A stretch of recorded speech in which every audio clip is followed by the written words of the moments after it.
I'm a firm believer of starting on time. Are you going to be okay standing up here, or do you want to walk around? Okay, well, let me give you this mic then, and I will turn it on in a hot minute. It's not hooked up yet, so just grab it for now. So I'm going to do a quick introduction of our wonderful Miss Melinda Jacobs. Yay! So Melinda received her undergraduate degree from the University of Colorado at Boulder. She received her doctorate of jurisprudence degree from Barry University School of Law, from which she graduated as valedictorian. She is licensed to practice in the state of Florida and is the member of the Indian River Bar Association and the Florida Bar Association. Melinda has worked at the Florida Supreme Court under Justice Peggy Quince and at the District Court of the Southern District of Florida under Judge Robin Rosenberg. Melinda has been recognized by Florida Rural Legal Services for her pro bono work for the poor and elderly of Indian River County and by the Dade County Bar Association and the 11th Circuit for her pro bono work with the Wills on Wheels program for the Put Something Back project, assisting with elder law cases in the community. And she is currently serving on the Board of Trustees for the Treasure Coast Hospice Foundation. Welcome, Melinda.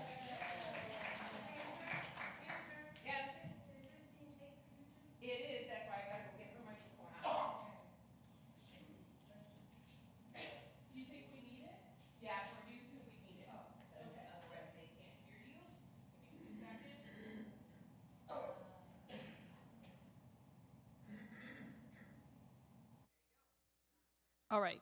Oh, hi, everybody. As Kendra said, I'm Melinda Jacobs. I am an estate planning attorney. So what I do all day is wills, trusts, estates, that kind of stuff. If you get arrested, do not call me. Call Mike Kessler, who's also a member of this congregation. He will get you out of jail because I do not know where the jail is. I do not know how to get people out of it. But what I know how to do is make sure that what you've worked for gets passed on to the people that you want, and if God forbid you become ill, the people that you want can take care of you without involving lawyers and judges and all that kind of stuff. So the first big problem in estate planning is that not enough of it gets done.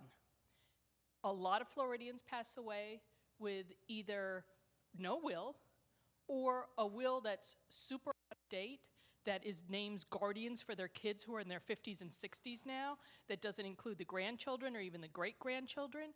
So every once in a while, look at your documents. Make sure that the people that you want are still named in them. So, make sure they're updated.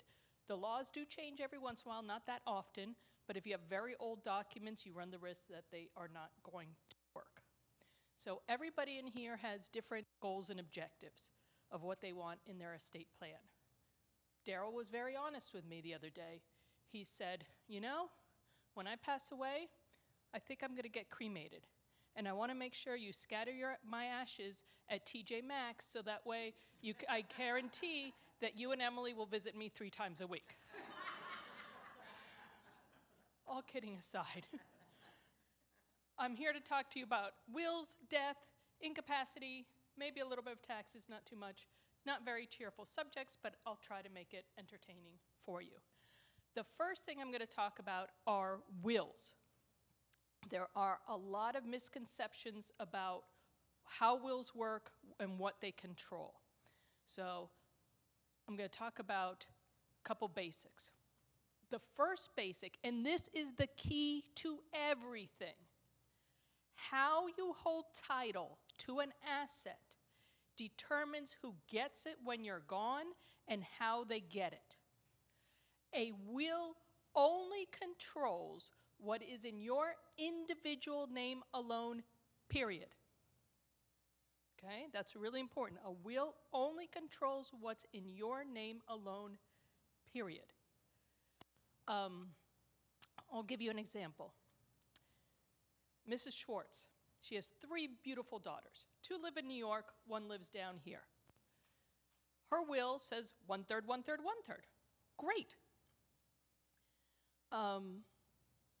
She goes home one day, and there is a message on her voicemail from her doctor who says, we need you to come in urgently for these tests. We're going to bring you into the hospital. We're finding some concerning stuff. You need to come in. She gets very upset. She says, oh my goodness, what if I'm in the hospital for a long time? Who's going to pay FP&L? Who's going to take care of the house? Who's going to help me?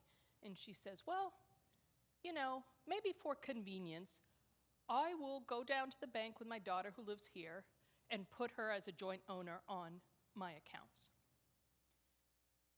Needless to say, Mrs. Schwartz goes into the hospital. She doesn't make it out. So she passes away. We find out when she passed away that she has her condo in her name alone worth $300,000, but her bank accounts worth $300,000 were in joint name with that one daughter. So what is the distribution after the yelling and the fighting and the screaming?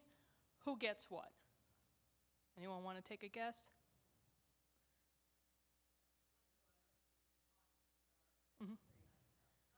Well, and she gets $100,000 of the condo because the condo's going through the will. So the one daughter in Florida is getting $400,000. The other 2 daughters are getting $100,000. Now, I know what you're all saying. Oh, well, Melinda, if this happened in my family, of course the daughters would understand that this was a whole big mistake and they would give back her sisters the money. Okay. Forget the gift tax ramifications of giving that much money out. I'm sure your kids are fantastic, and they would do that. But who are you not taking into consideration in this equation? That's right. Your son-in-law will never allow that money to go back to his sisters-in-law. He'll say, oh, no, no, no, no. We're the ones down here. We were the ones that drove your mom to every doctor's appointment. We helped her out. We did everything for her. I need a new Mercedes, and let's take a European grand tour this summer. So in that scenario, the sisters in New York will never speak to the sisters here. Now, joint ownership is usually not, with kids, it's usually a really bad idea, but there are other ways to distribute the money, which I will talk about, to make it fair. But back to my point, a will only controls what's in your individual name alone, period. So you have to be careful. And it's almost like a knee-jerk response when a person loses their spouse that they start putting kids' names as joint owners on all sorts of accounts. That is a really, really bad idea. Not only because you might end up with an unequal distribution, but also that by putting a child's name as a joint owner on a significant account, like maybe on your household checking, we would talk about it, that might be okay, maybe. But anything significant, you open up that account to that child's creditors. So if that child has business setbacks, gets into a bad car accident, anything, gets sued for any reason, they're coming after all of that money, not just half of it, all of it. So you have to be very careful when you start. There are situations where it's okay, but you have to be very careful before you just start throwing other people's names as joint owners on your account. Not to mention then they're a joint owner and they can clear it out at any time. We do have clients that come in and say, hey, I put my child as a joint owner on this account, and there's a lot of money missing because they have equal access. Nobody in this room's kids have business setbacks. Nobody in this room have kids with drug or alcohol problems. But it does happen. Kids do raid those bank accounts, so you have to be careful. The other basic about a will is that when you pass away and there's a probate, it is public record.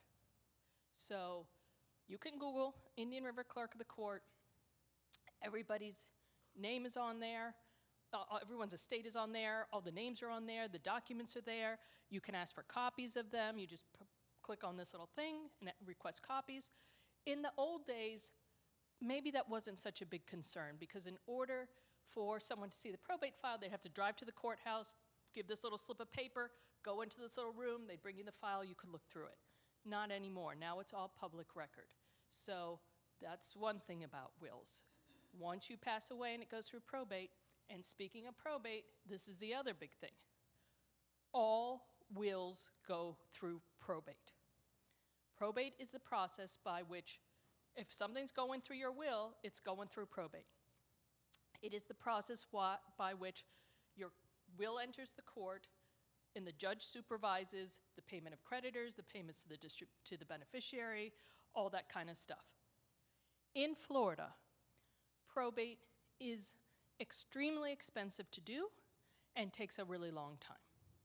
It is not unusual for a probate to take 1.5 years to do. I mean, that's normal, sometimes 2 years. And it's crazy expensive. You can Google it yourself. There is a Florida statute, there's a law in Florida that says it is reasonable for an attorney to charge 3% of your probate estate as their fee, plus all the court costs, publication, plus. So hold your questions to the end, because if not, I'll forget what I was talking about. But probate is, so the goal is to avoid probate, and there's a lot of different ways to avoid probate, but that is the goal, because probate is, in the state, is really expensive and takes a really long time to do. I mean, I do them all the time.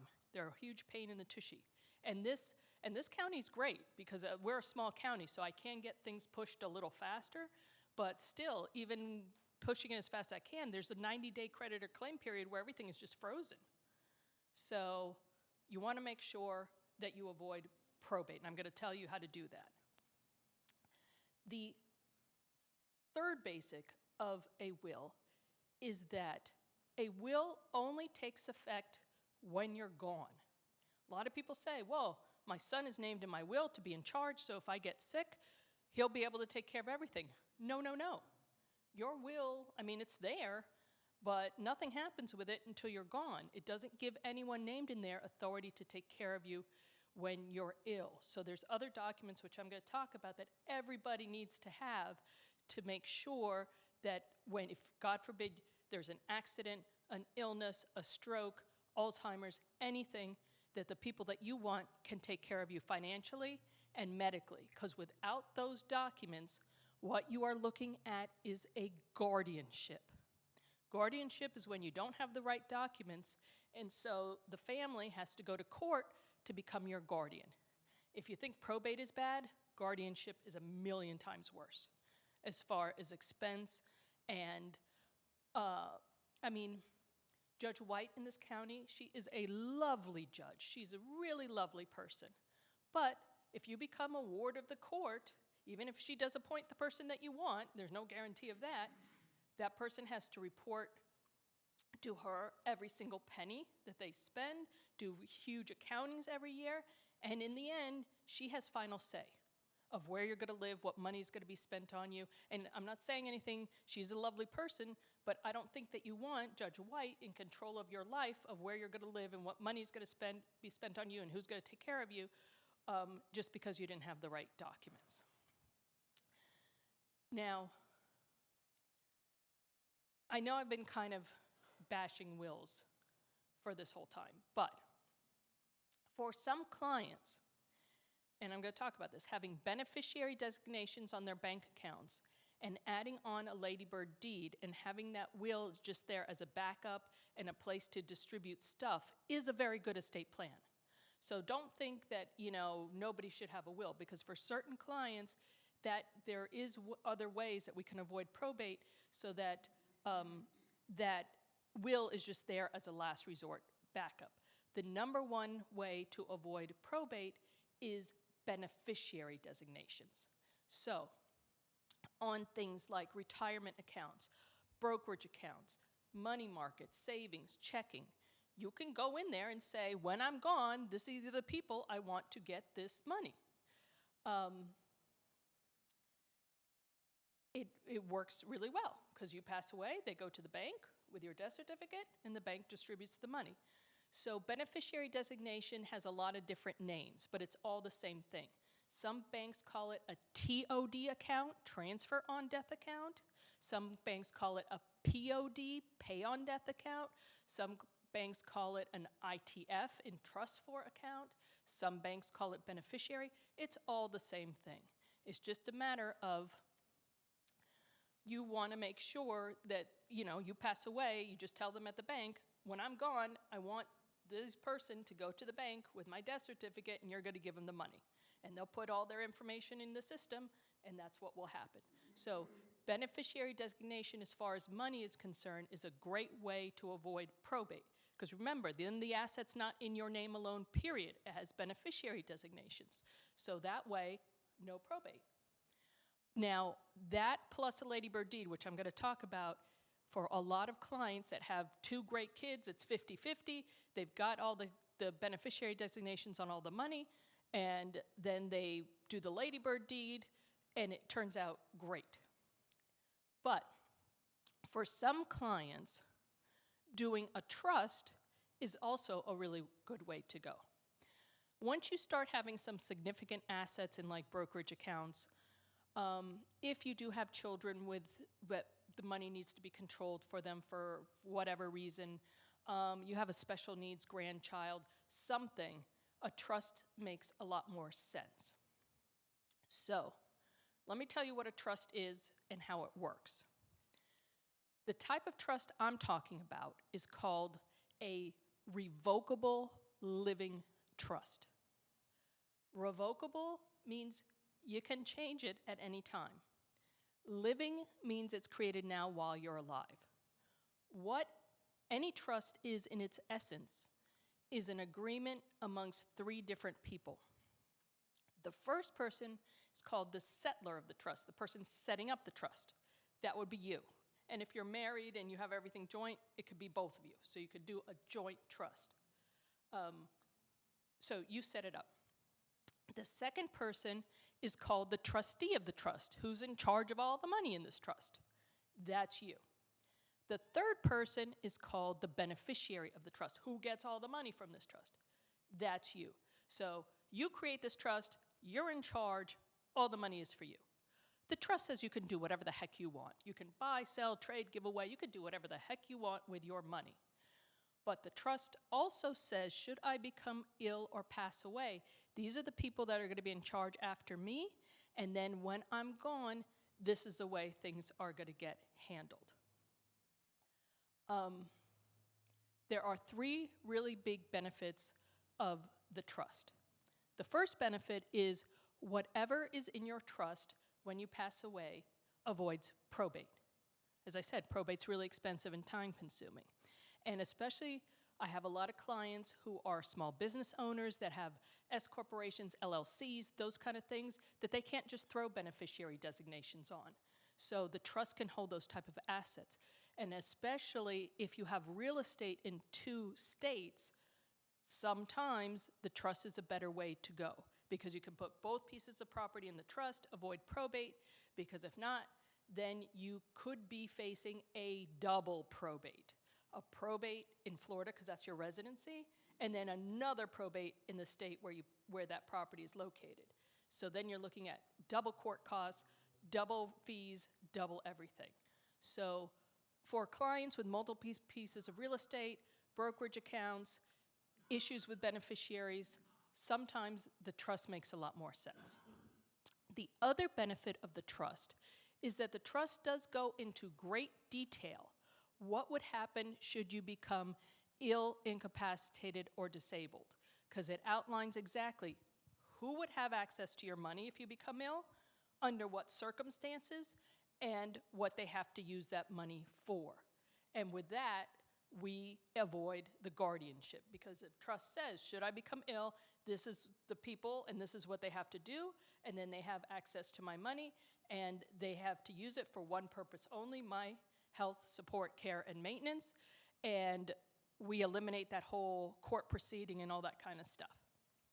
The third advantage of the trust is privacy. When you pass away, as I said, probate's public record, but when you pass away with a trust, or if you have a trust during your lifetime, that is a private and confidential document. The only people that get to see it are the people that are named in it, even when you pass away. It never goes into the county's records, that document. It's the only people that get to see it are the people that are actually named in it. Now, when you have a trust, you still have a will, but it's a different kind of will. It's called a pour-over will, P-O-U-R. And that will does two things. The first thing that will does is it says who gets your stuff. Because in Florida, stuff is just stuff. So unless you got a Picasso sitting in the house, and please do not die with a Picasso. I have had clients die with a Picasso. They are a huge pain in the tush to deal with, so don't die with a Picasso, please. But yeah, you got to send it to France, and if they say it's not a real Picasso, they'll destroy it, and you never get it back. I mean, it's a big deal. And you have to deal with the IRS, not good. But anyways, will says who gets your stuff. The second thing that pour-over will does is act as a last resort safety net, just in case there is something that's not in the trust. It picks it up and pours it into the trust, so that way it's distributed the way that you want. Because when you have a trust, it's a two-step process. The first step is to actually create this document that says, you know, who gets things when you're gone, who's going to be in charge. The second step is while you are alive, you need to transfer your assets from your name to your name as trustee of your trust. And that's the issue with a lot of people who do their trust online and stuff, is that, yeah, they have this document, but they never put anything into it. So it's not really, it doesn't really work. So you have to change your assets from your name to your name as trustee of your trust. As I said, the trust said you could do whatever you want. So there's no restrictions. Everything stays under your Social Security number. There's no different tax reporting to the IRS. There's no change in your homestead, your exemptions, your assessed value. Everything stays the same. The only difference is years later, you just have to remember that if you open something new or buy something new, you got to do it in the name of the trust. So Seacoast Bank, you do your trust, you put everything in the trust. 3 or 4 years later, Seacoast is giving a CD with 7% interest, and you say, oh, wow, that looks great. I'm going to go down to Seacoast with this $50,000, and I'm going to get that CD. Great, you do that, but you just have to remember when you open that account, that CD, you open it your name as trustee of your trust. Yeah. Now, there's 3 other documents that everybody needs to have. Whether you have a will or a trust or whatever you have, there's 3 other documents that everybody needs to have. There's 2 medical ones. So the first one is a living will. In Florida, what the living will says is if you are terminally ill, have an end-state condition, that's like very advanced Alzheimer's, or if you are in a persistent vegetative state, and 2 doctors say, this is the end, you want to pass away in peace, you do not want to be hooked up to machines at the very end of life. That in Florida, it is your constitutional right to make that decision, and by signing the living will, you make it in advance and take the burden off of everyone else to make it in the future. The other medical document is called a healthcare surrogate. I mean, that's what we call it. They also call it healthcare proxy, a medical power of attorney. It's all the same thing. It names the people that you want to make medical decisions for you other than end of life. So you are in a car accident. You are at Publix, you fall and you hit your head. You're not terminally ill, but you can't speak to the doctor. So this document says who to call and how to get in touch with them so they could deal with the doctors until you wake up. Now, a lot of people say, oh yeah, I've got that. And I said, well, where is it? Oh, it's locked in the safety deposit box. Well, that's of no use. When you have your living will and healthcare surrogate, you need to give it to your doctors now. Primary care plus any other big ticket doctor like a cardiologist or a neurologist or an oncologist, they should all have it. And now it's really easy because once you give it to the first doctor and they upload it to your MyChart or at the VA or wherever you're providing care, once they'll upload it for you and then everybody can see it. So in the old days, I used to have to say, oh, how many doctors do you have? And then make 8 and 10 photocopies of this document for everyone. But now it just gets, you at the reception at the doctor's office, you say, here, scan this and give it back, and they will scan it, they will upload it to your MyChart, your portal, your cloud, your VA record, whatever, And then that way, if something happens to you, they know exactly what you want, who to call, and how to get in touch with them. Finally, everybody needs a durable power of attorney. The durable power of attorney names the people that you want for financial decisions.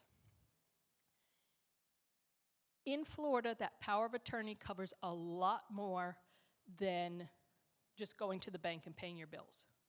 It allows that person to file your taxes, deal with your insurance companies, deal with your credit cards, sign you up for Meals on Wheels, pick up your mail. Whatever they have to do for you, they can do with the power of attorney. And by having that living will, healthcare surrogate, and the power of attorney is another way to avoid that guardianship. Because if, God forbid, you become ill or get into an accident, the people that you want can pay your bills, talk to the doctors, deal with your insurance companies without dealing with the lawyers and the judges and all that stuff. Now, on those living wills, healthcare surrogates, and powers of attorney, if you have them, look to see how old they are. As far as the durable power of attorney, the statute completely changed in 2011. So if you have something that's pre-2011, nobody's accepting it. Even post-2011, what I am finding and what I'm doing for a lot of clients when they come in to make other changes is I'm refreshing that document, because what we're finding, and this is not a legal thing, I mean, the document's perfectly legal, but when it's, 5, 6, 10 years old, the banks and the financial institutions are giving clients a really hard time getting it accepted because they're saying it's old, which it doesn't make sense. But so when a client comes in, if they're changing something else, I say, well, we'll just refresh this so you have one with a 2026 date, and it's not as old. All right, I'm going to tell a joke because I've been very, very serious up till now. And there's not a lot of estate planning jokes, so please. So, Manny, Mo, and Jack are at their high school reunion. And the girls are, the wives are off, talking, and the guys, they're standing at the bar. And so Jack goes to Manny, how you been doing? Manny says, oh, I've been doing great. I'm so happy to see you guys. You know what we should do. I have my boat in Fort Lauderdale. We should all get on it. I have a crew. It'll take us down to the Bahamas. Our wives can do duty-free shopping, and we'll hang out and do deep-sea fishing, and we'll have a great time. So then Jack turns to Mo, and he says, well, how you been doing? And he goes, we've been doing great. You know what we should do? We should all fly over to Paris and take tours of all the vineyards, and our wives can go shopping in Paris, and we'll have a great time. And we could go to all these restaurants, and we'll have a great time. So then Manny and Mo look at Jack and says, well, how have you been doing? And he said, well, to be honest, I'm not doing anywhere as well as you guys are. My parents are still alive, but I'm bummed.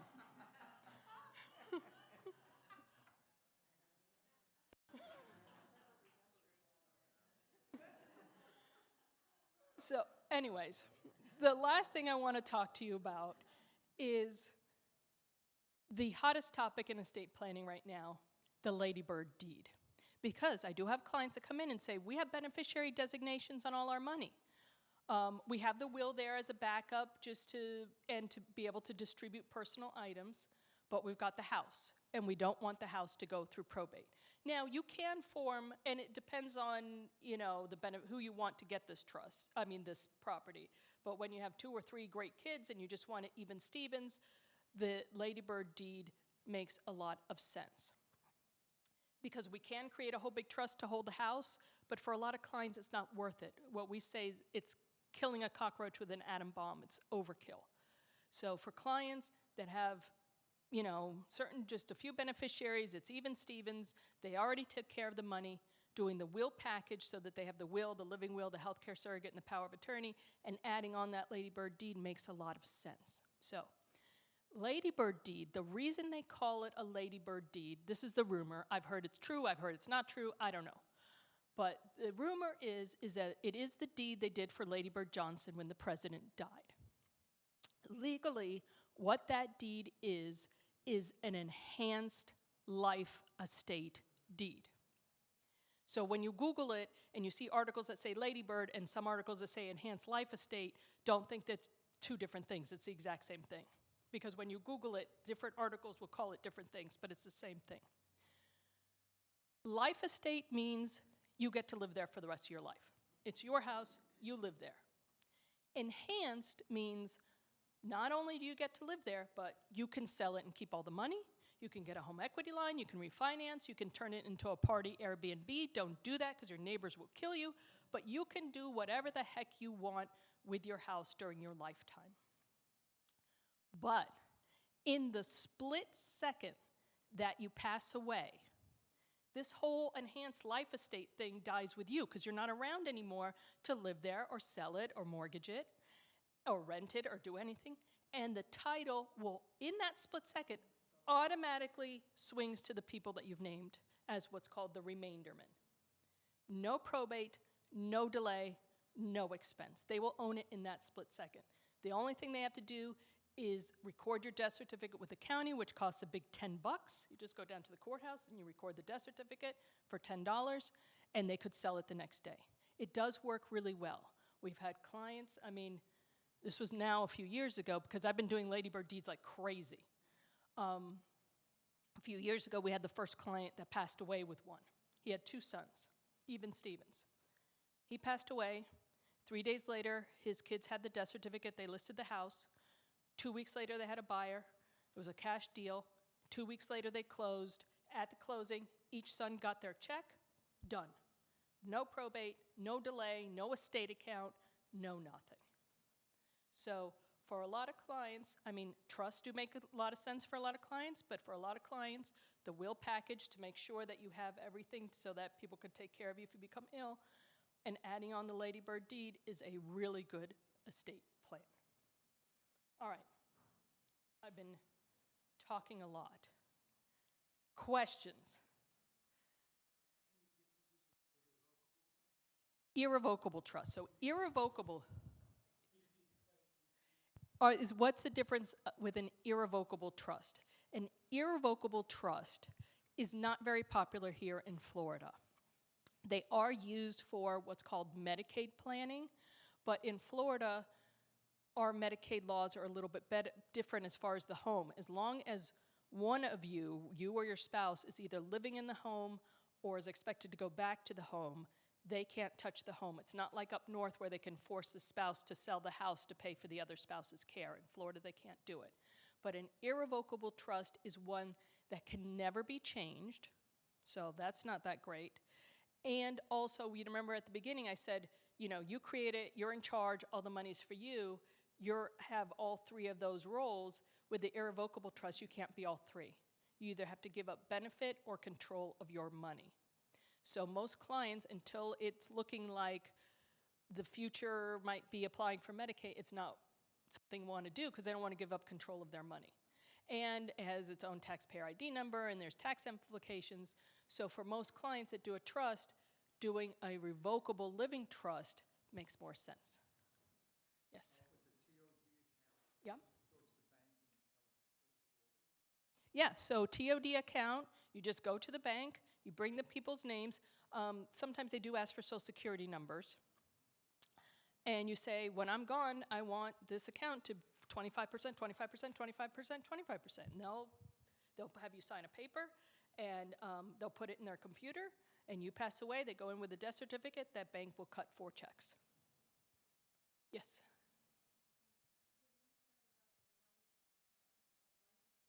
Yeah.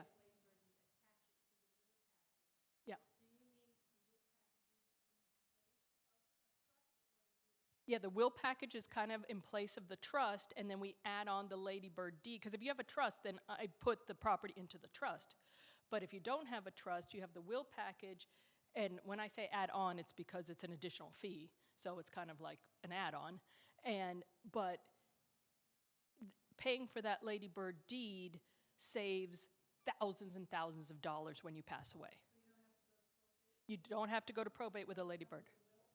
Correct, because it's not under the will, because the property is not in your individual name alone, period. It's in your name for a life estate, asterisk, the asterisk is the enhanced part, remainder to John and Sally. So it has who gets it directly on the deed, so you pass away, it automatically swings to them. Yeah.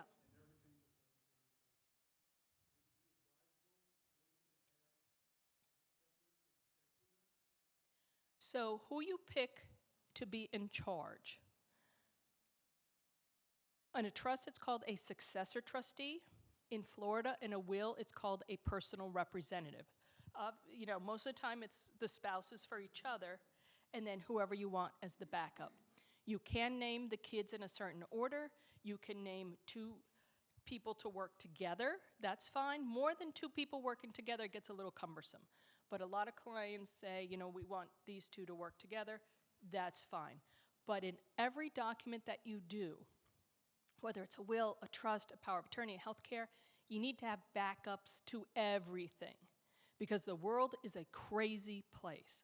I mean, I had a client that died last year. He was 96. His son had passed away before him. His daughter had passed away before him. His granddaughter had passed away before him. We were down to the great-granddaughter. And she was like 30, so it was fine. But because his document kept having backup, it was fine. What he wanted happened, and the money got to the people that he wanted. So that's why I was saying, if you have a will and it was done 15, 20 years ago, are those grandchildren included? Are those great-grandchildren included? You got to check it out. Yeah.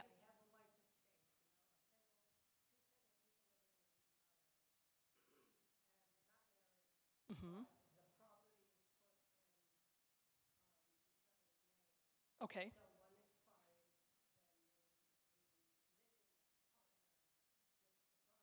Okay.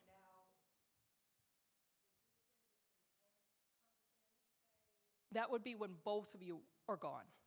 But you have to check the deed. If you are not married and you own property with another person, with a partner, the deed needs to say Joe and Mary, whoever the 2 names, comma, joint tenants with rights of survivorship. That language must be on the deed, because if not, it's tenants in common and it's 2 probates. Probate for the first person that dies, probate for the second person that dies. By having it as joint tenants with rights of survivorship, one of them passes away, it swings over to the other. Now, if the property is owned as husband and wife, that's automatic. Now, where the enhanced life estate comes in is when you're both gone, because the deed says whoever, Joe and Mary for a life estate, then remainder to whoever you name. And then upon the death of the second person, whether a spouse or a partner or whoever, then the property goes to those people. Correct. With the ladybird, they can.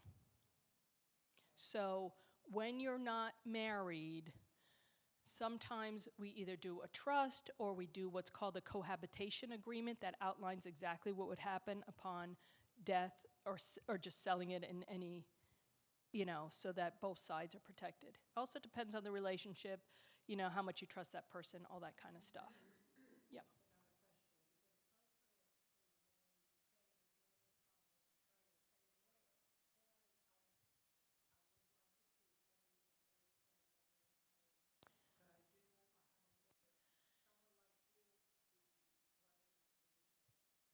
The Florida bar really discourages that. They do not like lawyers naming themselves in documents. So, a couple things. Number one, the lawyer's involved because they advise and help that person, but the Florida bar does not like lawyers sticking their names in people's documents.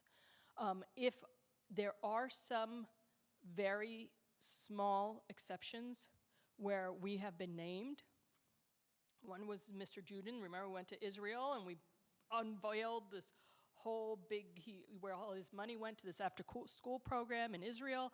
And, Daryl was the one in charge of that because he had absolutely no family. He didn't have enough money to name like a bank to be in charge. And I mean, he still had a lot of money, but the bank's minimums are huge. And it was all going to charity. So in those situations, we do name ourselves, but even if we do, the Florida Bar makes me send you about 10 pages of disclaimers and waivers and all of this stuff because they really don't like it. So most people name the people in the document and then, or a bank. I mean, there are, we're in Vero Beach. There's a trust company on every single corner of Beachland Boulevard. So, yeah, so, and a good option for a lot of people is that they will name, I mean, these are people with maybe more complicated estates, that they'll name the child with the trust company as co, so that way they have the personal input from the child, but then they have the professional services of the trust company.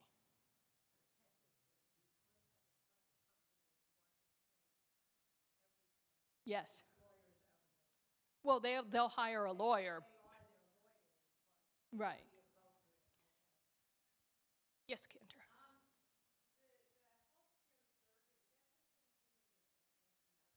Yes, the living will and healthcare surrogate are under the umbrella of advanced medical directives. Now, the living will is not a DNR. A DNR is a completely different thing. A DNR is a do not resuscitate. With a living will, if they can save you, they're going to save you. You know, you get into a car accident, your heart stops or whatever, they're going to try to save you.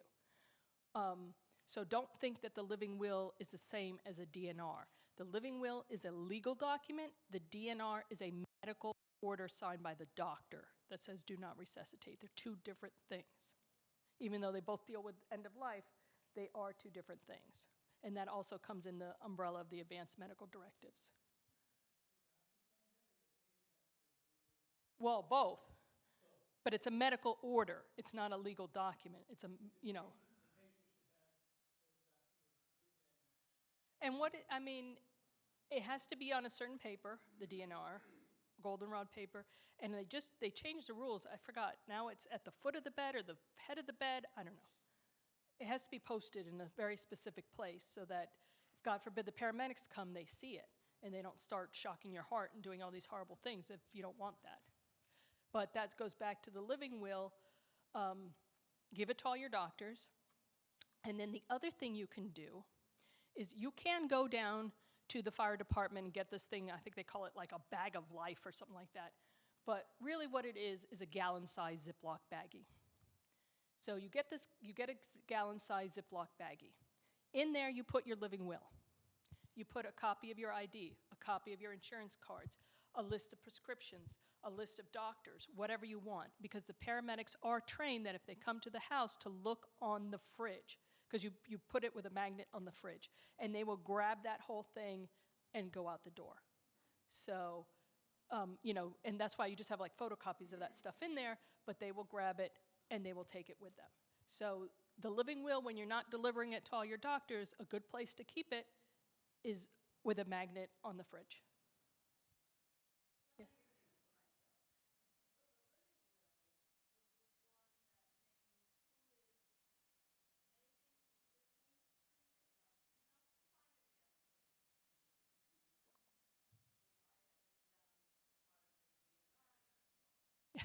The living will is your decision.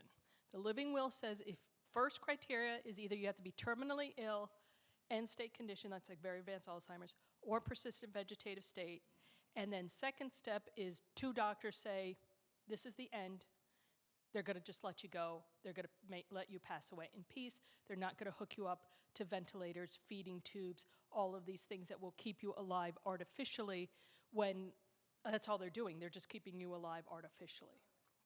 The healthcare surrogate, healthcare proxy, medical power of attorney, whatever you want to call it, that's the one that names the people that you want for all decisions other than end of life. So other than that last 72 hours of life is covered under the healthcare surrogate. If you can't speak. Now, the healthcare surrogate, right in the middle, it says that that person that you name can't trump what you want. It says it on the document. And that's where the law comes from. It wasn't from a person who wanted treatment. It was from a person who didn't want treatment.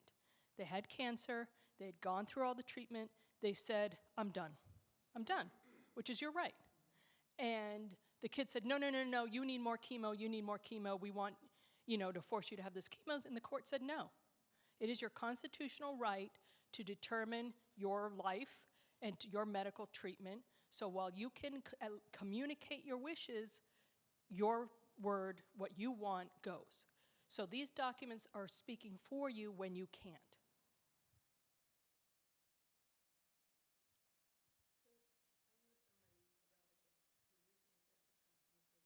Yep. But they didn't include their particular property or bank accounts in the trust. So what would the benefit be of that? They have to put things in the trust. Now, it can't, they have to, as I said, it's a two-step process. The first step is to actually create the document. The second step is to put things into it. Now, for some couples, the household checking is, because of direct deposits and auto pays, is treated a little differently. So the household checking usually stays in joint name with some beneficiaries, signatories, stuff like that, just because we don't want to screw up your Social Security deposit and all your bill auto pays. So for some clients, the household checking stays out of the trust. The other thing that stays out of the trust, depending on what the distribution is, are retirement accounts, IRAs, 401ks. So give you the big picture, IRAs, 401ks, annuities, and life insurance are governed by contract law. Whoever you have as the named beneficiary gets it. Now, depending on the circumstances of your family, sometimes we will name the trust as the beneficiary of those assets, but for a lot of times, if the trust says 50-50 to the two kids, we'll just put on the IRA, on the life insurance, on the annuity, we just have the two kids as beneficiaries. The trust and the will also give the successor trustee and the personal representative the power to deal with digital assets. Now, as far as Apple is concerned, somewhere, and I have to really figure out, I looked for it once, it's not easy to find, but somewhere in your security settings, there is a thing called like a legacy person, that if you pass away, that person, you've already put it on your phone, that they can have access to your phone when you pass away. Because if not, Apple just, they won't give anyone access, and it's a huge pain in the butt. So if you are, because it comes up mostly with photos. People want the photos off the phone. So either someone needs to know how to open your phone, and you can keep that code with your documents, or have that legacy person name so that they can get it, Apple will allow them into your phone, and they can get everything off your cloud and so forth and download all the pictures. But the trust, we have revised it to make sure it includes digital assets, because a lot of clients, not only social media accounts, but they have businesses. They have shops that they're running on Facebook and Instagram and all that kind of stuff. So now, as far as like businesses, things like LLCs and S corporations can be assigned to the trust as well. So those kind of assets can be part of your trust. Yes? And it comes up? All right. Everybody do that. If you just go in your settings and search for legacy, it pops up. So everyone put someone down, so if you pass away, Apple will allow them to get into your phone and download all your pictures and contacts and all that kind of stuff. Yeah? So you mentioned a little bit about charity. So is there separate documentation you have to do if you want part of your assets to go to charity? A few different ways. So you can leave a specific amount or percentage in your documents. So when I'm gone, I want 10%, $20,000, whatever you want, to Temple Beth Shalom. You can do it within your documents. Another really good way to give money to charity is through your IRA, both when you're alive and when you're gone. So while you're alive, if you do not need that mandatory minimum distribution that you are forced to take, you can direct the broker, and this is kind of a good way to pay your temple dues. to send money to a charity, if part of that minimum mandatory distribution. It works out really well because that goes to the charity tax-free. So let's just say your mandatory minimum distribution is 10 grand. And you say, I want 4 grand to go to Temple Beth Shalom. Temple will get the money tax-free, and then you'll get the 6 grand, and you're paying the taxes on 6 grand, not 10 grand. So it is a really good way, if you don't need that money every year, is direct it to go a portion or all of it to charities. So it reduces your tax liability, because it's, if you take out the money from your IRA, pay all the taxes on it, and then give the money to the temple, you're missing out on that savings. The other thing you can do is leave a charitable organization, Temple Beth Shalom, as a beneficiary. Huh? Yeah. As a beneficiary for either portion or all of your retirement accounts, especially IRAs. So IRAs, you know, when it goes to the spouse, it gets the full spousal rollover. But when it goes to the kids, they have 10 years to take out the money and pay the taxes on it. We're talking about traditional IRAs. They have 10 years to take out the money. Every time they take out money, they got to pay taxes on it. By, instead of naming the temple as beneficiary in your will or trust, if you name them for a portion of your IRA account, that financial institution will send that money directly to the charity and tax-free. So it's a really good way, because you didn't pay any taxes on that IRA money. The temple is going to get that money without paying any taxes, and it's kind of a way to get over on the government, because they'll never get the tax for that money. So retirement accounts are a really good way during lifetime and when you pass away. And for a lot of clients, you know, with the trust and the will, the IRA just makes it easier to make these charitable contributions, because the financial advisor just takes care of it, and we don't have to worry about sending notice and doing, you know, they're not part of the trust and will administration. They just get the money directly from the financial advisor, and it's done. And that way it kind of keeps it outside of, you know, the money for the kids and all that kind of stuff. Good question. Yeah.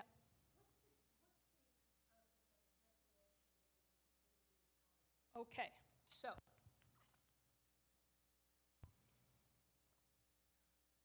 I don't do those very often, but I have. So far, thank goodness, none of my clients have had to use it. So what is the purpose of a declaration of pre-need guardian? What that document says, because remember, all your other documents are to make sure that you don't get sucked up into the guardianship system, right? Since Daryl opened the office, there have been 2 cases where the client did get sucked up. I mean, out of thousands, they did get sucked up into the guardianship system. The last one happened during COVID. So during COVID, there was a lady. She was in an assisted living facility. It was, you know, it was shut down. Like, her family couldn't come and see her. But it was okay. She had a trust. Merrill Lynch was in charge of the trust. They were paying all her bills. Everything was groovy. Till Merrill Lynch calls the family and says, weird things are going on. All of a sudden, there was money coming out of the account for a Jeep dealership, for Hollister to buy jeans, do a water filtration system in someone's house. And I mean, thank goodness Merrill Lynch caught it like that, but by the time they caught it, about $60,000 had been spent. What had happened is that one of the caregivers stole her credit card and her checkbook. So in order to deal with this criminal case, because the woman, I mean, you know, she had Alzheimer's, she couldn't do it, she's in this locked facility, the family had to become her guardian to be able to deal with the police. Now, financial exploitation of a senior in this county is, in the whole state, is a very serious crime. Because if you steal someone's money, it's this crime. Once they're a senior, it gets bumped up a level. It's a more serious crime. In this county, there is a deputy at the sheriff's department that her whole job is dealing with financial exploitation of a senior. So I called her, and this was during COVID. She was in my house in 5 minutes to take the police report. I mean, this woman's in jail now because she stole all that money. So she's sitting in jail right now. But the point, back to the Declaration of Preneed Guardian, is that what that document says is, judge, if I do get caught up in this guardianship situation, this is the person I want you to appoint as my guardian. Because if you're sucked up in the system, you can't tell the judge anything, because you wouldn't be, if you could communicate and you're fine and all that, you wouldn't need a guardianship. Because at a guardianship hearing, the people there, you know, the judge doesn't know any of these people. So the times I've done it is for people that have kids that have either already stolen for them, have drug problems, have alcohol problems, because they could come to court and tell Judge White, I'm the favorite daughter. I love my mother. I see her all the time. I should be her guardian. And the judge has no idea, you know, that this person should not be your guardian. So what that document does is tell the judge, hey, if I'm ever sucked up and I'm before you, this is the person that you should appoint. Now, the judge takes that document very seriously because, I mean, yes, in the end, it's like a child, the best interest of the ward. But the fact that you went to an attorney and put it in writing who you wanted to be your guardian, the judge takes that very, very seriously. So it is a good document to have, especially if you have some funky family dynamics. Yes, Steve. Regarding the healthcare, Mm-hmm. whatever. So my daughter does that. Sometimes it's maybe hard to get a hold of stuff. So in my documents, we put cell phone numbers directly into the document. Because what COVID taught us was that anyone can be anywhere and things still get done. So in the document has everyone's cell phone number. In the old days, I used to put people's addresses. I mean, that's just silly because what are you going to do, write them a letter when your mom is being wheeled into the operating room? But so we put cell phone numbers because people move around, but they don't change their cell phone number anymore. And we do levels. So and that is the only document that I would put two people in an and/or situation. So just say you have your spouse first, then the two kids. That's the only place you'll see them in an and/or situation, because what Steve is saying is right. We're talking about a medical emergency. So if one of them doesn't pick up or is on a trip or something like that, the other one can talk to the doctor until they get in touch with both of them. So, but you gotta have at least one, if not two backups on all these documents to make sure that the people that you want can take care of you. Because people do healthcare surrogates to their spouse, and that's it. And it's like, well, what if you're in the same car accident together? Who the heck are they calling next? So you gotta have one backup, and if you wanna put a third backup or a fourth backup, I don't care. I'll put as many backups as you want, because the world is a crazy place. So the more detailed you are, and even in your documents, have to Joe, have to Mary. Well, what if they're not around? Who gets their half?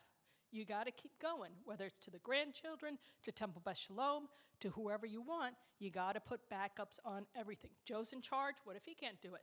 Then Mary's in charge. If she can't do it, Sally's in charge. You got to keep going. Yeah. Yes. If they're not on the medical one, if they're not an and/or, then it's that order. But some clients want that. I mean, what I tell clients about the medical person, who they're going to name as their healthcare surrogate, that decision has nothing to do with love. It is not who you love the most. It is not who loves you the most. It is who is not going to freak out when they get the call that you've been in this horrible accident and you're being rushed to the trauma center, and what do we do next? So that decision, and a lot of clients tell me, look, I love my son, I love my daughter, but if they get that call, they're going to fall apart. So I'm going to name my daughter-in-law because she has some medical background. You know, she's a nurse practitioner. She works in the healthcare.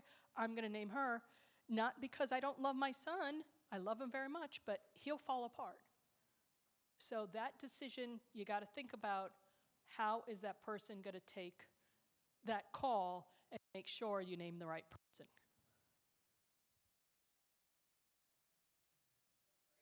Okay, we're gonna end it there. Thank you so much. I'll stick around if anyone has other questions.